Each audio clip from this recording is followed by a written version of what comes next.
Hi, I'm Dr. Rahman. I'm a board-certified OBGYN with an office in Center City, Philadelphia. And what I like to talk to you is just about a basic GYN exam. When you come to my office, I think the most important thing that happens is that I get to talk to you. I get to hear your history, I get to hear your concerns, and I want you to feel as though I hear you. I hear you. I hear what your concerns are, and I am here to address them to the best of my ability. Now, I should say that getting to know you will involve things like asking what medications do you take, past medical history for you. Have you ever been hospitalized? Have you ever needed surgery? Tell me about your family, because family history actually is very important. And also habits, things that you do. Do you smoke? Do you drink alcohol? Do you use recreational drugs? Those kind of things all play a factor. And a big one for me, one that I'm becoming more and more interested in, is do you eat well? Do you eat well, or do you indulge in overly processed food? So, and then that's just the basic, that's just the foundation. And then I want to know specifically about your GYN history. You know, when was your last period? Again, that's why period trackers are very helpful. When was your last period? When did you start your periods? Or your periods ever problematic? Do you bleed heavily? Have you ever been told that you're anemic? Because if you're an otherwise healthy female and you've been told that you're anemic, that probably means that your periods are too heavy.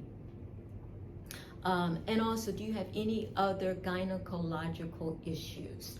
And so we go through all of that, trying to understand you as a person, me trying to understand what it is that I can do for you. When we get in the exam room, a lot of times it is reported that the gynecologist should only focus on the breast and the pelvic area. I personally do not subscribe to that. I believe that we are more than our breast and our pelvic area, and I need to look at the entire body. I want to know about your thyroid. I want to look at your back. I want to do a complete assessment.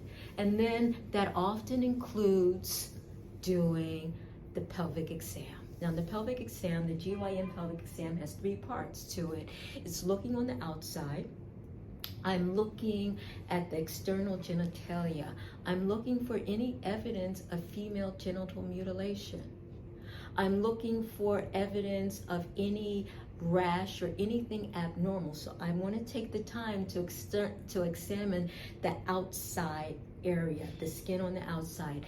And then I need to look inside the vagina. But what you need to understand... Dr. Rahman, I just thought of something. Yes. One of my friends told me that they shave before they go to the gynecologist so that you can see better. Is that true? Is that true? Can you identify issues better? And I know we talked about this earlier, but you just reminded me. Some people think, good point. Very good point. No, everything I need to see, I can see with or without the hair being present. So no, you do not have to shave for me. And so after looking on the outside, I then want to look into the vagina. But what you should understand about the vagina is that the walls of the vagina are usually collapsed on each other. And so it's hard to see in the vagina without inserting a speculum. We may have heard about Dr. Sims, who was called the father of modern gynecology. He was the doctor that is also infamous for operating on black slaves without anesthesia. But what he did do, he introduced the speculum. In introducing the speculum, it was now possible for us to look into the vagina and see what's in the vagina. And so there are various types of speculums. They come in different sizes. This is a speculum. This is what a speculum looks like. And so basically, if this is her vagina, I will insert the speculum into the vagina, but still I can't see until I open the speculum. And when I open the speculum, then I am able to see to the very top of the vagina. And what's at the very top of the vagina? The cervix. And so I can see the cervix, but that's as far as I can see. Now the cervix is the mouth or the opening to the womb. I can't see the rest of the womb. I can't see the tubes and the ovaries, but I can see the cervix. And I do a pap smear to get a sample of the cells to look to see if there are abnormal cells on the cervix that might lead to cervical cancer. So a pap smear is a screening for abnormal cells to prevent, to see if she's at an increased risk for developing cervical cancer. But that's as far as it goes. I can't see her uterus. I can't see the fallopian tubes. I can't see the ovaries. So how do I assess that? I palpate.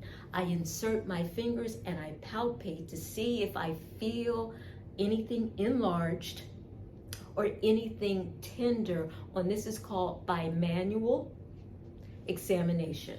So that encompasses the GYN exam, looking on the outside, looking inside the vagina, and then palpating to see if you feel anything unusual.